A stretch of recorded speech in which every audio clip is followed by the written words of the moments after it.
आज की कहानी है ताइचिरो की, जो स्कूल नहीं जाता और पूरे दिन गेम खेलता है। घर की हालत देखी जाए तो ऐसा लगता है जैसे वो 100 साल में एक ही बार सफाई करता हो। ताइचिरो अपने फैमिली में किसी से बात नहीं करता, लेकिन सबसे ज्यादा नफरत अगर उसे किसी से है तो वो उसके डैड है। मगर शुरू से ऐसा नहीं था। बचपन में टाइचिरो बहुत होशियार था और इसीलिए उसके फादर चाहते थे कि वह प्रोग्रामिंग सीखे, क्योंकि खुद उसके फादर एक प्रोग्रामर थे जो कई गेम्स और एप्स डिजाइन कर चुके थे। टाइचिरो को भी ये सब सीखने में मजा आता था और वो दिल लगाकर सीखता था। एक दिन उसकी सिस्टर उसके लिए चाय लेकर आती है, लेकिन गलती से उसका हाथ लग जाता है और कप गिर जाता है। हालांकि कप कंप्यूटर के ऊपर नहीं गिरता, फिर भी उसके फादर उसकी सिस्टर को बहुत डांटते हैं। वो रोते हुए वहां से चली जाती है। तब टाइचिरो अपने डैड से कहता है कि ज्यादा गुस्सा मत कीजिए, क्योंकि कब कंप्यूटर पर नहीं गिरा, कोई भी प्रोग्राम करप्ट नहीं हुआ है। लेकिन थोड़ी देर बाद उसके डैड को पता चलता है कि उसकी सिस्टर अपनी बुक स्कूल में भूल गई है। वो बहुत छोटी थी, फिर भी उसके फादर उसे कहते हैं कि जाकर बुक्स ले आओ। डर के बावजूद अपने पिता के डर से वह जाती है और फिर कभी लौट कर नहीं आती। बाद में जब उसकी तलाश होती है तो उन्हें एक बॉक्स में उसकी बॉडी के टुकड़े मिलते हैं। इस हादसे के बाद से टाइचिरो अपने फादर से बात करना बंद कर देता है, प्रोग्रामिंग छोड़ देता है, स्कूल जाना बंद कर देता है और पूरे दिन एक गेम खेलता है। इस गेम का नाम है प्लैनेट गेम। अब वो किसी से बात नहीं करता और पूरा दिन कमरे में बंद रहता है। आज फिर से टाइचिरो गेम खेलने वाला है और जैसे ही वो गेम में एंटर करता है, सीन में एक ड्रैगन को दिखाया जाता है जिसका पीछा कुछ पायरेट्स कर रहे होते हैं। सिर्फ पायरेट्स ही नहीं, दो और प्लेयर्स भी उस ड्रैगन का पीछा कर रहे होते हैं। वो दोनों आपस में बात कर रहे होते हैं कि इस ड्रैगन को हर हाल में मारना होगा, क्योंकि इससे उन्हें पावर्स और रेयर वेपन्स मिलेंगे और उनकी रैंक भी बढ़ जाएगी। मगर उन्हें डर होता है कि कोई प्रो प्लेयर ना आ जाए और उनका शिकार चुरा ना ले। तभी उनमें से एक प्लेयर कहता है कि आगे एक बाना फैमिली रहती है, हमें वहां नहीं जाना चाहिए। ये एक बाना कोई और नहीं, एक प्रो प्लेयर्स का ग्रुप है। दूसरा प्लेयर कहता है कि हम वहां जरूर जाएंगे, क्योंकि इस ड्रैगन को ढूंढना आसान नहीं था। थोड़ी ही देर में वो ड्रैगन एक बाना फैमिली के घर के पास पहुंच जाता है और दहाड़ता है। उसी वक्त घर से एक प्लेयर बाहर आता है। इसका नाम है ईची, जो असल में टाइचिरो ही होता है। वो अपने पास से एक सोर्ड निकालता है और ड्रैगन को मार देता है, और जो भी चीजें उसके अंदर से मिलती हैं वो सब अपने पास रख लेता है। तब वो दोनों प्लेयर्स उसे कहते हैं कि हमने उस ड्रैगन का पीछा किया था, इसलिए आधा सामान हमें भी मिलना चाहिए। लेकिन टाइचिरो उन्हें धमकाता है और कहता है कि अगर तुमने उसका पीछा किया था तो मार क्यों नहीं पाए? इसका मतलब है कि तुम कमजोर हो। अगर तुमने जबरदस्ती करने की कोशिश की तो मैं तुम्हें खत्म कर दूंगा, तुम्हारी रैंक गिरा दूंगा और तुम्हें फिर से स्टार्ट करना पड़ेगा। ये सुनते ही दोनों डर जाते हैं। फिर ताइचिरो बोलता है कि मैं तो मजाक कर रहा था, तुम मेरे बॉस से बात कर लो, अगर उन्होंने हाँ कहा तो सामान ले जाना। दोनों प्लेयर्स डरते हुए घर के अंदर जाते हैं, जो बाहर से बहुत डरावना लग रहा होता है, मगर अंदर का माहौल एकदम अलग होता है, वार्म और वेलकमिंग। सबसे पहले वे मिलते हैं मेई से, जो घर में मदर का रोल निभा रही होती है। खाना बनाना, कपड़े धोना और घर के बाकी सारे काम करती है। फिर वे मिलते हैं एक और कैरेक्टर से जिसका नाम है ए। वो बताता है कि जब वो कैरेक्टर का नाम डाल रहा था तब उसे नींद आ गई और गलती से उसके हाथ से सिर्फ ए ही दब गया, तभी से उसका नाम बस ए ही है। फिर इसके बाद मैं उन दोनों प्लेयर्स को हील कर देती है और बोलती है कि तुम लोग आराम से यहाँ पे बैठ सकते हो। तभी वहां पे सिरो आ जाता है, जो कि इस पूरी फैमिली का एक तरह से बॉस है और इनके लिए एक फादर फिगर की तरह काम करता है। यहाँ पे टाइचिरो बताता है सिरो को कि मैंने उस रेड ड्रैगन को मारा है, लेकिन उसका सामान इन दोनों को भी चाहिए। तभी सिरो बोलता है कि तुम्हें दे देना चाहिए, क्योंकि अगर हम पुराने प्लेयर्स नए प्लेयर्स के साथ ऐसा करेंगे और उनके सारे आइटम्स अपने पास रख लेंगे तो नए प्लेयर्स कभी आगे नहीं बढ़ पाएंगे, जो कि गलत है। और इतना बोलने के बाद टाइची अपना सारा सामान उन दोनों प्लेयर्स को दे देता है। इसके बाद वो दोनों प्लेयर्स सीरो को थैंक यू बोलते हैं और कहते हैं कि हम फिर मिलेंगे, जिसके बाद सीरो उन्हें टेलीपोर्ट कर देता है टाउन में। लेकिन इन सभी चीजों से ताइची खुश नहीं था। तब सीरो उसे मोटिवेट करता है और बोलता है कि तुम ये देखो कि तुम कितने ज्यादा पावरफुल बन चुके हो, इतने पावरफुल कि तुमने उस ड्रैगन को सिर्फ एक बार में खत्म कर दिया। तभी टाइचिरो थोड़ी देर के लिए गेम से बाहर आ जाता है, उसे भूख लग जाती है। जब वो किचन में जा रहा होता है तब वो अपने भाई असुमो से टकराता है, लेकिन वो उससे कुछ भी नहीं बोलता और सीधा किचन चला जाता है। जब वो किचन पहुंचता है तब वहां उसके डैड होते हैं, जो खाना खा रहे होते हैं। उसके डैड उसे खाना ऑफर करते हैं, लेकिन टाइचिरो उनसे बात नहीं करता। फिर वो बोलते हैं कि ये बल्ब खराब हो गया है, क्या तुम इसे ठीक कर दोगे? टाइचिरो तब भी चुप रहता है। तब वो खुद से बल्ब ठीक करने की कोशिश करने लगते हैं, लेकिन कमर में दर्द और उम्र की वजह से वो ऐसा नहीं कर पाते। तब टाइचिरो उन्हें रोकने के लिए बोलता है और कहता है कि मैं ये काम कर दूंगा, क्योंकि आप अब बूढ़े हो गए हो। ये बात सुनते ही उसके डैड को गुस्सा आ जाता है और वो चिल्लाने लगते हैं। तब टाइचिरो भी गुस्से में आकर चिल्ला देता है और वहां से भागकर अपने रूम में चला जाता है और फिर से गेम खेलने लगता है। फिर गेम में वो मिलता है मे से जो गार्डनिंग कर रही होती है। तब टाइचिरो उससे कहता है कि क्या तुम मेरे साथ डंजन चलोगी मेरी हीलर बनकर। तब मे मना कर देती है और कहती है कि तुम्हें दिन भर बस लड़ाई में मजा आता है, तुम यहाँ बैठो और गार्डनिंग करो। फिर टाइचिरो पूछता है कि क्या तुमने इससे पहले कोई और गेम खेला है।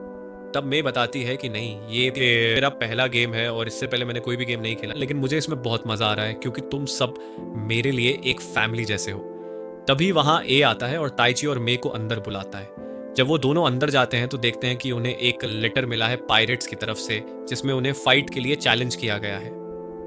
ताइचिरो ये सुनते ही तैयार हो जाता है, लेकिन मे मना कर देती है और कहती है कि हमें सीरो का वेट करना चाहिए और पहले उससे पूछना चाहिए कि हमें क्या करना है। लेकिन यहाँ सीरो अब भी ऑनलाइन नहीं आ पाएगा क्योंकि उसे डॉक्टर के पास जाना पड़ा। यह सुनते ही ताइची चिंता में पड़ जाता है और मे से बार बार पूछता है कि सीरो को क्या हुआ। तब मे उसे काम करती है और बताती है कि उसे कुछ नहीं हुआ, बस रेगुलर चेकअप के लिए जाना पड़ा। तभी उनके घर पर एक धमाका होता है। जब वो बाहर आते हैं तो देखते हैं कि एक पायरेट शिप ने उनके ऊपर हमला कर दिया है। इस हमले में मे का गार्डन डिस्ट्रॉय हो जाता है और टाइचिरो को गुस्सा तब आता है जब वो मे को रोते हुए देखता है, क्योंकि उसने बहुत प्यार से वो गार्डन बनाया था। यह सब देखकर ताइचिरो अपनी पावर का इस्तेमाल करके उस शिप को डिस्ट्रॉय कर देता है। लेकिन मे अब भी अपने गार्डन को लेकर परेशान होती है और रो रही होती है। तब ताइचिरो सोचने लगता है कि काश वो सीरो से रियल लाइफ में मिल पाता और जान पाता कि वो कौन से हॉस्पिटल में है, ताकि जाकर उससे मिल सके। लेकिन किसी भी प्लेयर की पर्सनल लाइफ में इंटरफियर करना सही नहीं होता और ये बात मे और ए अच्छे से जानते थे। इसलिए वो दोनों जाकर ताइचिरो को समझाते हैं कि तुम्हें ऐसा नहीं करना चाहिए। उल्टा हम चलते हैं डंजन में, तुम तो यही कह रहे थे ना कि तुम्हें डंजन में जाना है, तो चलो हम मिलकर चलते हैं। लेकिन यहाँ ए बताता है कि वो उनके साथ नहीं जा पाएगा क्योंकि वो थोड़ी देर के लिए ऑफलाइन होने वाला है। और जैसे ही ये ऑफलाइन होता है तभी टाइचिरो के डोर पर कोई नॉक करता है। टाइचिरो थोड़ा डर जाता है कि कौन हो सकता है। तभी उसका भाई एसुमो उसे बोलता है कि चलो हॉस्पिटल चलना है क्योंकि फादर को हॉस्पिटल में शिफ्ट किया गया है, उनकी तबीयत खराब हो गई थी। अब ताइचिरो जाना तो चाहता है लेकिन वो अपने फादर से नफरत करता है, इसलिए वो उनके लिए मना कर देता है। फिर आसुमा अकेले ही चला जाता है अपने फादर से मिलने के लिए। वो अपने फादर को बताता है कि मुझे एग्जाम के लिए जाना होगा, लेकिन यहाँ पे उसके फादर उस पर ध्यान नहीं देते, वो लगातार केवल न्यूज़पेपर पढ़ रहे होते हैं। अब इसके बाद सीन चेंज होता है और हम देखते हैं कि प्लैनेट गेम के अंदर कुछ बड़े लीडर्स आपस में बात कर रहे होते हैं कि हमें पायरेट्स को इस गेम से हटा देना चाहिए। अब इसके बाद हम पायरेट्स की एक फैमिली को देखते हैं जहां पे नगाटो अपने ही 2 मेंबर्स को लगातार पीट रहा होता है और डांट रहा होता है कि तुमने एकाबनी फैमिली पे अचानक से हमला क्यों कर दिया, क्योंकि ये रूल्स के खिलाफ है। और अगर तुम्हें उस पर हमला करना ही था तो सबसे पहले तुम्हें वेट करना चाहिए था कि तुम्हारे लेटर को एक्सेप्ट कर लें। अगर वो तुम्हारे लेटर को एक्सेप्ट कर लेता तो तुम उस पर हमला कर सकते थे, लेकिन बिना एक्सेप्ट किए अगर तुम उस पर हमला करते हो तो ये रूल्स के खिलाफ है। तभी सेगेतेरा वहां पे आता है और नगाटो को शांत करता है। तब वहां पे पेको भी आ जाती है और देखा जाए तो पेको इस पूरे पायरेट फैमिली की कैप्टन है और आप इसे लीडर भी बोल सकते हैं। वो फिर समझाती है कि इन दोनों को छोड़ दो, जाने दो। इन लोगों ने वैसे भी कोई बहुत बड़ा प्रॉब्लम क्रिएट नहीं किया है, वैसे भी हमें एकाबनी फैमिली को कैसे भी करके हराना है। तभी सेगेतेरा बताता है कि हमारा मेन फोकस अभी ब्लैक बर्ड पे होना चाहिए। अगर हमने ब्लैक बर्ड को जीत लिया और कैसे भी करके उसे पकड़ लिया तो हमें $300 मिलियन मिलेंगे, जिसके बाद हम गेम में सबसे पावरफुल व्यक्ति बन जाएंगे। अब यहाँ पे हम रियल वर्ल्ड में फिर से देखते हैं ताइची को, जो कि अपने गेमिंग गॉगल्स लगाए सो रहा होता है। तब उसका भाई नॉक करके उसे उठाता है और बताने लगता है कि हमारे फादर अभी कुछ दिन और हॉस्पिटल में रहेंगे, उन्हें हारिया नाम की बीमारी हुई है। लेकिन यहाँ पे टचीरो ज्यादा कुछ जवाब नहीं देता और चुपचाप अपना गेम खेलने लगता है। फिर गेम में वापस आ जाने के बाद वो देखता है कि सीरो वहां पे वापस आ चुका है, तो उसे देख करके वो खुश हो जाता है। लेकिन अब उनके लिए एक और वार्निंग लेटर आ जाता है वॉर के लिए, जो कि पायरेट्स के द्वारा भेजा गया था। यहाँ पे टाइची बहुत खुश होता है क्योंकि वो लड़ना चाहता था पायरेट्स से, लेकिन तभी ए बताता है कि पायरेट्स पूरी 3000 सैनिकों को लेकर के उनसे लड़ने आ रहे हैं। और ये बात सुनते ही टाइची भी डर जाता है, इसलिए वो सीरो से बोलता है कि अब तुम्हें ही मामला संभालना होगा। फिर सीरो टाइची और ए के साथ मिलकर उनके हाइड आउट पे चला जाता है। वहां पे इतने सारे सोल्जर्स को देख लेने के बाद ताचिरो बोलता है कि क्या हमें अंदर जाना जरूरी है। तब सीरो उसको बोलता है कि तुम चाहो तो ऑफलाइन ना चले जा सकते हो, लेकिन यहाँ पर ताचिरो ऐसा करने से मना कर देता है और बोलता है कि ठीक है, मैं भी तुम्हारे साथ चलूंगा। लेकिन जब पायरेट्स के कैप्टन से मिलने की बात आती है तब ताचिरो मना कर देता है और बोलता है कि मैं बाहर ही रुकूंगा, तब तक तुम दोनों जाओ और बात करके आओ। अब यहाँ पे जब सीरो पीको से मिलता है और उसे बोलता है कि इस वॉर को रोक दो तो पेको उसको बोलती है कि मैं इस वॉर को रोक दूंगी, लेकिन इसके बदले मुझे क्या मिलेगा। सीरो बताता है कि ठीक है, हम तुम्हें हमारे एरिया के सबसे 2 फेमस डंजन दे देंगे। लेकिन पेको को ब्लैक बर्ड चाहिए था, इसलिए वो साइरो को बोलती है कि मुझे ब्लैक बर्ड ला करके दे दो। लेकिन यहाँ पे ताइची को भी ब्लैक बर्ड चाहिए था और सीरो और ए को ये बात पता थी, इसलिए वो लोग ऐसा करने से मना कर देते हैं। फिर ए बताता है कि हमारे लिए भी ब्लैक बर्ड बहुत जरूरी है, इसलिए उसे छोड़कर तुम कुछ और मांग लो। पीको बोलती है कि ठीक है, अगर इसके बदले में तुम मुझे कुछ देना चाहते हो तो मुझे ताइची को ला कर दे दो। अब यहाँ पे ए बोलता है कि ठीक है, हम इसके बदले में तुम्हें टचीरो दे सकते हैं। लेकिन टाचिरो फिर गेट तोड़ के अंदर आ जाता है और बोलता है कि अगर मुझे इसके लिए काम करना पड़े तो मैं ऑफलाइन चला जाऊंगा। फिर पीको सीरो से बोलती है कि अब तुम डिसाइड करो तुम्हें क्या करना है। तभी यहाँ पे साइरो अपने बहुत ही पावरफुल पंच का इस्तेमाल करता है और उस एरिया को डिस्ट्रॉय कर देता है और बोलता है कि ताइची हमारे लिए एक फैमिली मेंबर की तरह है, इसलिए चाहे कुछ भी हो जाए हम ताइची का सौदा नहीं करने वाले। और इतना बोल के वो वहां से जब जाने लगता है तब पेको ताइची से बोलती है कि क्या तुमने वो सारी बातें भुला दी हैं। और ये बात सुनते ही ताइची थोड़ा सा शर्मा जाता है। तो होता ये है कि तचीरो जब बहुत पहले इस गेम में नया नया आया था तब उसने पेको के साथ एक टीम बनाई थी और टीम बना लेने के बाद वो काफी सारी वॉर्स को जीत गया था। और तब उसने पेको से एक बात बोली थी कि मैं इस पूरे गेम को जीतना चाहता हूँ। और ये बात पता चलती है ए को, तो वह टाइची को चिढ़ाने लगता है। तब सीरो पूछता है पेको से कि एक बात बताओ, जब ताइचिरो तुम्हारे साथ था तो क्या कभी वो मुस्कुराता था? तो पेको कुछ भी जवाब नहीं दे पाती क्योंकि ताइची हमेशा उसके साथ केवल सीरियस रहता था। और यहाँ पे सीरो बोलता है कि ताइची हमारे साथ मुस्कुराता है, इसका मतलब वो हमारे साथ खुश है, इसलिए चाहे कुछ भी हो जाए हम ताइची को तुम्हारे हवाले नहीं करेंगे। और अगर तुम चाहती हो कि तुम हम पे हमला करो तो अपने सोल्जर्स के साथ आओ, हम तुम्हारा डट के सामना करेंगे।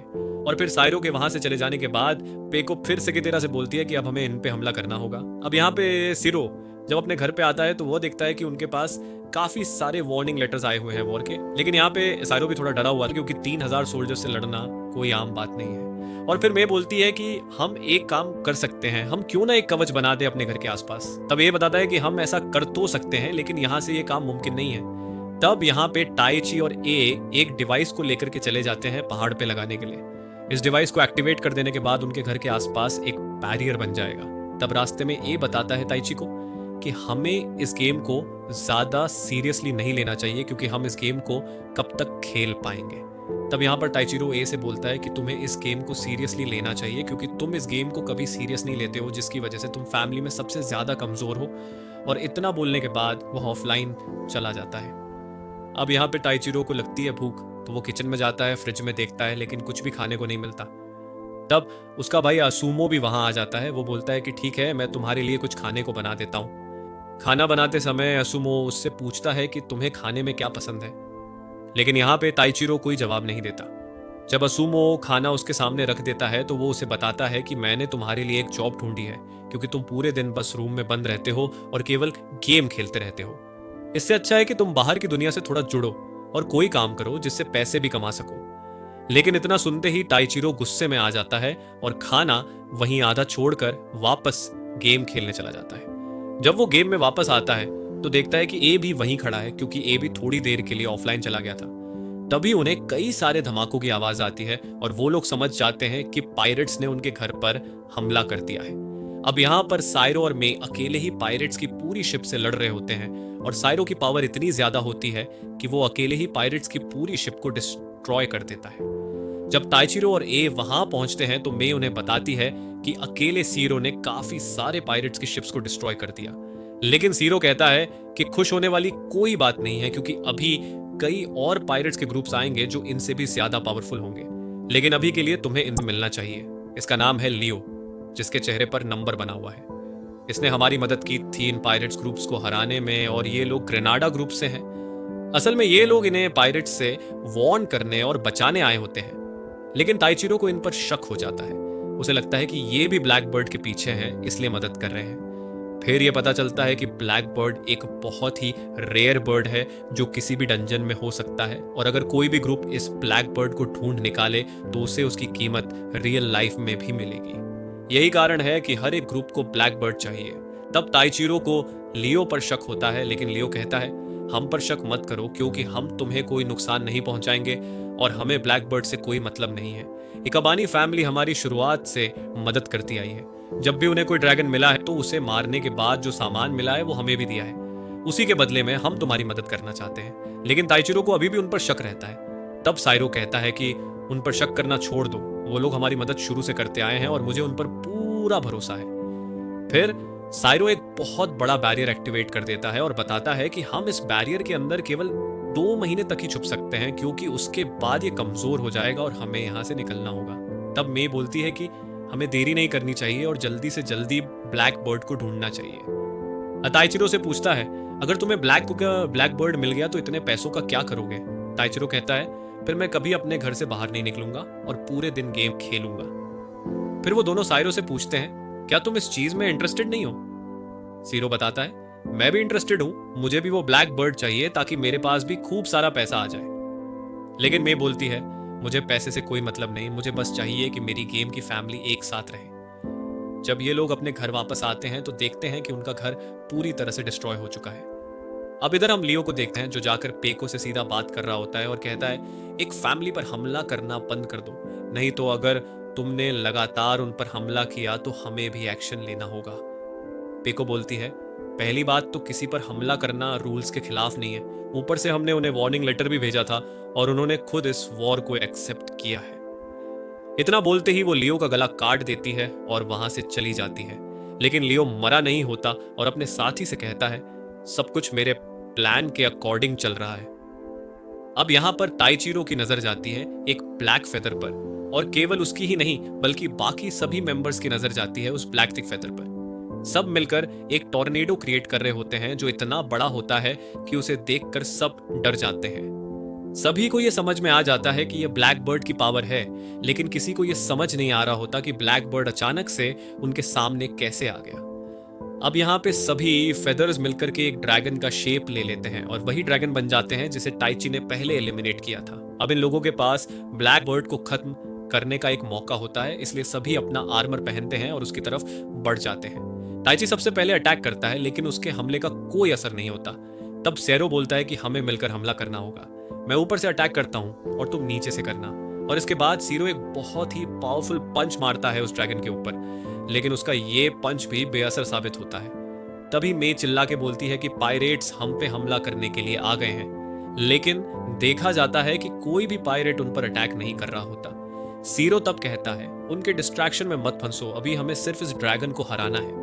मगर तभी ड्रैगन मे और ए पर अटैक करने वाला होता है और सीरो डिसाइड करता है कि सबसे पहले मेइची को बचाना जरूरी है, क्योंकि मेई एक हीलर है। लेकिन उसी वक्त ए मेई को धक्का दे देता है जिससे उसे कोई चोट न पहुंचे और ड्रैगन ए के ऊपर पैर रखकर उसे एलिमिनेट कर देता है। अब इधर आसुमो असल में ए बनकर गेम खेल रहा होता है, यानी कि वह अपने भाई टाइची के साथ ही खेल रहा होता है।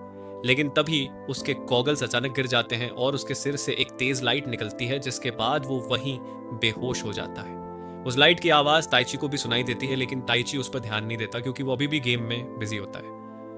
गेम के अंदर सीरो बहुत डर जाता है जब वो देखता है कि ड्रैगन के एक्स्ट्रा फेदर्स निकल आए हैं जो कि किसी दूसरी फॉर्म में शिफ्ट हो रहे होते हैं। फिर सीरो ताइची और मे को बोलता है, तुम दोनों अभी लॉग आउट कर जाओ, लेकिन वो दोनों मना कर देते हैं और बोलते हैं, हम तुम्हें अकेला छोड़कर नहीं जाएंगे। मगर सीरो बार बार जोर देता है, जिस पर मजबूरन दोनों लॉग आउट कर जाते हैं। इसके बाद सीन शिफ्ट होता है ताइची के फादर पर और रिवील होता है कि सेरो असल में ताइची के पिता हैं, जो इस गेम में सेरो बनकर खेल रहे थे। वो तुरंत एम्बुलेंस को कॉल करते हैं और कहते हैं, मेरे घर चले जाओ, मुझे लगता है कि आसुमो बेहोश हो गया है एलिमिनेशन की वजह से। फिर वो अपने एक साथी से बात करते हुए कहते हैं, अब टाइम आ गया है हमारा प्लान एक्टिवेट करने का, और इस प्लान का नाम होता है गुड नाइट वर्ल्ड। दूसरी तरफ ताइचिरो सोच रहा होता है कि उसे गेम में वापस जाना चाहिए या नहीं। तभी उसके भाई के रूम से कुछ आवाजें आती हैं। वो दरवाजे के बाहर खड़े होकर अपने भाई को बुलाता है, लेकिन कोई जवाब नहीं मिलता। तो वो चुपके से अंदर देखने की कोशिश करता है और देखता है कि असुमो फ्लोर पर बेहोश पड़ा है। जब वो उसकी मदद करने जाता है तभी उसकी नजर कंप्यूटर स्क्रीन पर जाती है, जहां उसे पता चलता है कि ए बनकर खेलने वाला कोई और नहीं बल्कि उसका खुद का भाई असुमो ही था। उसी वक्त एम्बुलेंस भी पहुंच जाती है और असुमो को हॉस्पिटल ले जाया जाता है। रास्ते में ताइचिरो उससे कहता है, चिंता मत करो, मैं तुम्हें कुछ नहीं होने दूंगा। हॉस्पिटल में पहुंचने के बाद ताइचिरो लगातार असुमो से पूछता है, क्या तुम प्लैनेट गेम खेलते हो? तो असुमो बताता है, हाँ मैं प्लैनेट गेम खेलता हूँ, लेकिन सिर्फ अपने एक दोस्त के लिए। मैं चाहता हूँ कि वो रियल लाइफ में कुछ करे और गेम से बाहर निकले। अब उसका इशारा किसी और की तरफ नहीं बल्कि ताइची के कैरेक्टर इजी की तरफ होता है। इतना सुनते ही ताइची रोने लगता है और वहां से भाग जाता है, क्योंकि वो अपने भाई को ये नहीं बताना चाहता था कि जिस कैरेक्टर को तुम बचाने की कोशिश कर रहे हो वो रियल लाइफ में मैं ही हूँ। वहीं दूसरी तरफ ताइची के फादर हॉस्पिटल स्टाफ से रिक्वेस्ट कर रहे होते हैं कि उन्हें जाने दिया जाए। नर्स उन्हें रोकने की कोशिश करती है और कहती है आपकी तबीयत ठीक नहीं है, प्लीज रुक जाइए। लेकिन वो जवाब देते हैं मुझे जाना ही होगा, ये बहुत जरूरी है। उधर डॉक्टर असुमो से पूछता है तुम्हें प्रॉब्लम क्या है। असुमो जवाब देता है मेरी कमर में बहुत दर्द है। जब डॉक्टर पूछता है ऐसा क्या हुआ था, तो आसुमो बोलता है मुझे मेरे गेमिंग गॉगल्स से अचानक शॉक लगा था। यह सुनकर डॉक्टर भी हैरान रह जाता है, अगर तुम्हें शॉक गॉगल्स से लगा तो कमर में दर्द कैसे हो गया। अब यहाँ पे टाइचिरो सोच रहा होता है कि वह अपने भाई को कैसे बताएगा कि जिस प्लेयर के साथ वह खेल रहा है और जिसको वह अपना दोस्त समझता है वह कोई और नहीं बल्कि उसका सगा भाई है। फिर वह वापस से गेम खेलने की कोशिश करता है, लेकिन इस बार उसको एक पासवर्ड चाहिए था और वह समझ जाता है कि किसी ने उसके गेम को हैक करने की कोशिश की है। वो लगातार सोचने लगता है कि इसका पासवर्ड क्या हो सकता है, लेकिन हर बार पासवर्ड गलत आ रहा था। फिर वह उस दिन को याद करता है जिस दिन उसके पिता उसे प्रोग्रामिंग सिखा रहे थे और उन्होंने बताया था कि जब भी कोई प्रोग्रामर कोई भी प्रोग्रामिंग लैंग्वेज लिखना स्टार्ट करता है तो सबसे पहले हेलो वर्ल्ड से स्टार्ट करता है। फिर ताइची उस पासवर्ड को डालकर गेम के अंदर एंटर कर जाता है और सबसे पहले तो पासवर्ड चेंज कर देता है। इसके बाद हमें एक छोटी सी मेमोरी दिखाई जाती है ताइची की मॉम की, और पता चलता है कि जब ताइची की सिस्टर इस दुनिया में नहीं रही तब उसकी मॉम ने सबसे बात करना बंद कर दिया था। वह हमेशा चुपचाप रहती थी और किसी से कोई बात नहीं करती थी, और फिर एक दिन वो घर छोड़कर चली जाती है। उस समय टाइचीरो छोटा था इसलिए वह ढूंढ नहीं सकता था, लेकिन उसके फादर ने भी कभी उन्हें ढूंढने की कोशिश नहीं की। अब गेम के अंदर लगातार पायरेट्स उस शील्ड को तोड़ने की तो कोशिश कर रहे होते हैं, लेकिन उस बैरियर को तोड़ नहीं पाते क्योंकि वह खुद शीरो की पावर से बनाया गया था। यहाँ पीको बोलने लगती है कि हमें इस बैरियर को किसी तरह तोड़ना होगा ताकि मैं ताइची को अपना बना सकूं। तब सीका बताता है कि उसे ताइचिरो से कोई मतलब नहीं, उसे तो ब्लैक बर्ड चाहिए। पिको उसे बोलती है कि ठीक है तुम मुझे टाइचिरो को ला दो और अगर ब्लैक बर्ड हमें मिलता है तो वह तुम्हारा होगा। सीका इस डील को मान जाता है और दोनों एक दूसरे से हाथ मिलाते हैं, जहां पीको अपनी सारी पावर और कैप्टेंसी दे देती है सीका को। तभी वहां एक और शिप आती है जो लियो और साकोमाडा की होती है। साकोमाडा बताता है सीका को कि उनके पास ऐसा बॉम्ब है जिससे वह बैरियर को तोड़ सकते हैं। यह सुनकर पीको गुस्से में आ जाती है और बोलती है कि हमें तुम्हारी कोई जरूरत नहीं है, मेरे पास इतनी पावर है कि मैं इस बैरियर को आराम से तोड़ सकती हूँ। इसके बाद पीको सच में उस बैरियर को सिर्फ एक ही अटैक में तोड़ देती है और नीचे आते ही उसे टाइचिरो मिलता है। वह टाइचिरो से लड़ती है ताकि उसे पायलट ग्रुप ज्वाइन करवा सके। टाइचिरो इसके लिए मना कर देता है, लेकिन लड़ते हुए वह देखता है कि पीको पहले से काफी ज्यादा स्ट्रांग हो चुकी है, फिर भी वह उसे हरा देता है। हारने के बाद पीको रोने लगती है और टाइचिरो से कहती है कि अगर तुम एक आबाना फैमिली के साथ रहना चाहते हो तो रहो, मैं तुम्हें नहीं रोकूंगी, लेकिन तुम रियल लाइफ में मुझसे मिलने आ सकते हो। लेकिन ताइची मना कर देता है। इसका मतलब ये नहीं कि ताइची का मन नहीं है मिलने का, उसे मन तो है, लेकिन वह अपने घर से बहुत दूर कभी नहीं गया और उसे यही डर है कि अगर वह पीको से मिलेगा तो उसे क्या बोलेगा। तब ताइची उसे एक ऑफर देता है कि वह इकाबाना फैमिली को ज्वाइन कर ले, लेकिन पीको मना कर देती है क्योंकि उसे पता है कि अगर उसने फैमिली ज्वाइन की तो उसकी पोजीशन ताइचिरो की सिस्टर की जगह होगी और वह ऐसा नहीं चाहती। दूसरी तरफ हम देखते हैं कि सीका लियो के साथ मिलकर पीको को धोखा देता है और उसके सारे वफादार मेंबर्स को ग्रुप से निकाल देता है, यहां तक कि पीको को भी बाहर कर देता है। जब पीको ऊपर आकर सीका से पूछती है कि उसने ऐसा क्यों किया, तो सीका कहता है कि उसे सिर्फ ब्लैक बर्ड से मतलब है, तुम जाकर अपने टाइची को ढूंढो, मुझे तो सिर्फ ब्लैक बर्ड चाहिए और उसके लिए कुछ भी करना पड़े तो मैं करूंगा। तब टाइचिरो उसे समझाने की कोशिश करता है कि अगर तुम्हें ब्लैक बर्ड चाहिए तो सही तरीके से ढूंढो, अपने ही ग्रुप के मेंबर्स को निकालने से तुम्हें कुछ नहीं मिलेगा। लेकिन सिका उसकी कोई बात नहीं सुनता। तब टाइचिरो को गुस्सा आ जाता है और वह डिसाइड करता है कि वह पूरी शिप को डिस्ट्रॉय कर देगा। फिर वह पीको से कहता है कि उसे माफ कर दे जो उसने उस समय उसका साथ नहीं दिया। अगर वह उस समय उसके साथ रहता तो शायद पीको किसी ऐसे इंसान को अपने साथ नहीं रखती। और क्योंकि अब पीको किसी भी ग्रुप में नहीं है, टाइचिरो डिसाइड करता है कि वह पीको के साथ मिलकर एक नया ग्रुप बनाएगा और सीका से लड़ने के लिए तैयार होता है।